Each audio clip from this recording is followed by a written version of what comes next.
Pokemon is making its way on the channel as we take part in a new journey. Join us as we take on Fire Red. Now, here's how this campaign's gonna work.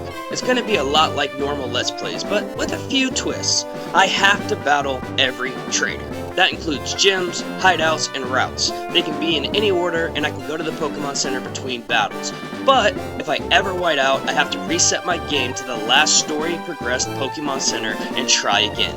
Every time I first heal out of Pokemon Center, that creates a checkpoint. I can't be more than 5 levels above the ace of the next gym, and if I lose to the Elite Four or the champion, that's the end of the run.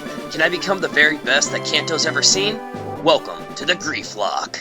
Welcome back to another beautiful day in Kanto. Last time we were here, we mopped up Misty Starfish and got a ticket for a cruise. The SS Anne is departing for Vermillion, and after all this hard work, a vacation sounds amazing. So, we set off for Vermillion. We head south of the city to find an underground tunnel. We hop through it and come out to the other side, where Vermillion awaits us. We head into the Pokemon Center to unlock the next checkpoint. After we heal up, I decide I want to do some sightseeing before the cruise. I stop in next door and meet a fisherman who gives me one of his old rods. I don't plan on doing any fishing anytime soon, but nonetheless, I thank him and continue sightseeing. While I'm wandering around town, I come across a building labeled the Pokemon Fan Club. Well, I'm a fan of Pokemon, so I step inside. There, I meet the president of the club, fanboying over Rapidash.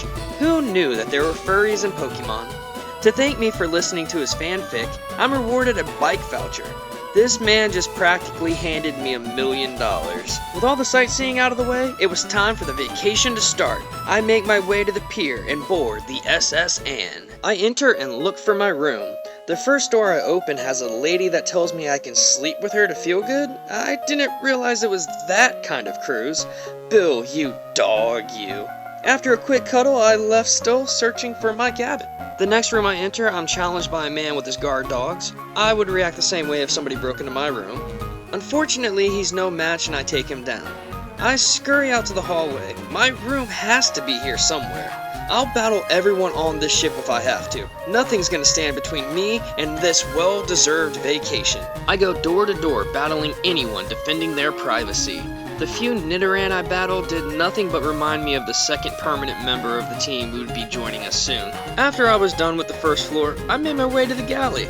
Nothing crazy in here except a few berries in the trash. Smells amazing though. After talking to the chef about my food allergies, I head for the lower hall. Down here must be where the crew sleeps. Sellout made quick work of the sailor's water types and learned Thunderbolt doing so, one of the best electric moves. Now that Pikachu knows Thunderbolt, there's not much it can't take out by itself. He was a great find in Viridian and is going to play a big role in this team, at least for now. Once all the seamen below deck are wiped up, I want to get some more cuddles before heading to the next floor. I start feeling a little seasick and think some fresh air will help, so I head out onto the deck and am immediately challenged to a battle. I mop the deck with both sailors and head inside, still searching for my cabin. Entering the first door, I'm greeted by a man searching for a mysterious Pokemon. He then shows me a picture of your mom. I told him I haven't seen her since last night and I leave his cabin. I battle a few more trainers when Algo shows up. Of course he's here. Thankfully I healed before this. He says he's surprised to see me here and challenges me to a battle like he doesn't know what's about to happen. He leads with Pidgeotto to my sellout.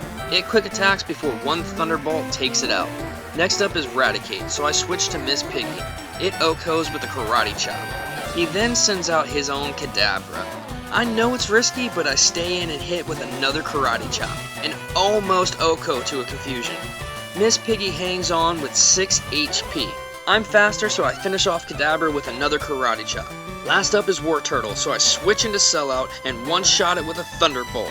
With that, Algo is defeated, and actually not a total jerk about it this time. Is this a character arc? He tells me about the captain being sick and it dawns on me.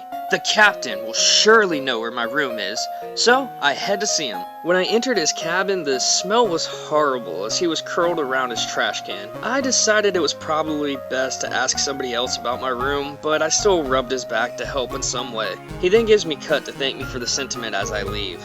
I'm gonna go call Bill at the Pokemon Center about my room. Out of everyone, he's the one that bought the ticket, so he should know where my room is. So I make a beeline to the center when... Are you serious? The SS Anne just took off without me. Man! I guess I'll have to keep getting badges then. But first, I need to work on the team. I mentioned earlier about the second permanent member of the team. Let's go catch him, shall we?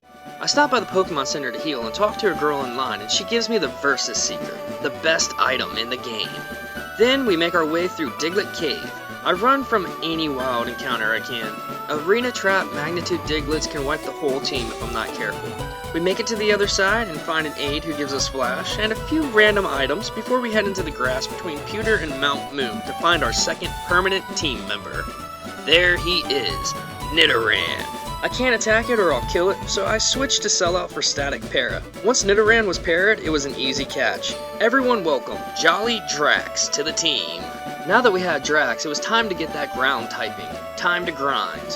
While going back through Diglett Cave, we encountered a level 29 Arena Trap Dug Trio. I decided to catch it just in case. Honestly, I caught it for the 9-year-old Griefus that would always cheese Surge with Dug Trio. He probably won't be on the team unless I need extra ground, but he's still part of the team. After leaving Diglett Cave, I start grinding Nidoran until it evolves into Nidorino. Then, using one of the Moonstones we got from Mount Moon, I evolved Nidorino into Big Daddy Drax. With thrashing Nidoking, it was time to take on Surge's gym. This is my least favorite gym. Not because of Surge, but because of this stupid puzzle. You find a switch in the trash can and the second is supposed to be next to it. Someone comment down below if there's some secret code to first trying this gym. I always seem to spend roughly 10 minutes just doing this puzzle nearly every playthrough. Thankfully, my rules dictate I battle everyone, so one-shotting the puzzle isn't too troublesome. I make sure to battle everyone and eventually find both switches before going to the Pokemon Center. After the team was healed, I made sure to lead with Drax and head to challenge Surge for my 3rd badge. Surge leads with Voltorb. Drax comes out and I go for Dig, since it's the only ground move Drax would get for a while. Voltorb goes down and Surge sends out Pikachu. I stay in with Drax and decide it's time to Thrash. Pikachu is squishy so it goes down in one hit.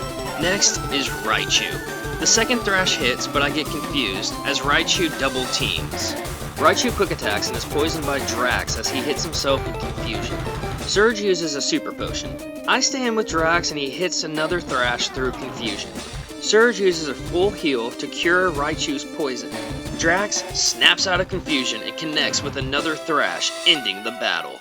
With that, Surge hands us the Thunder Badge, $2,400, and TM34.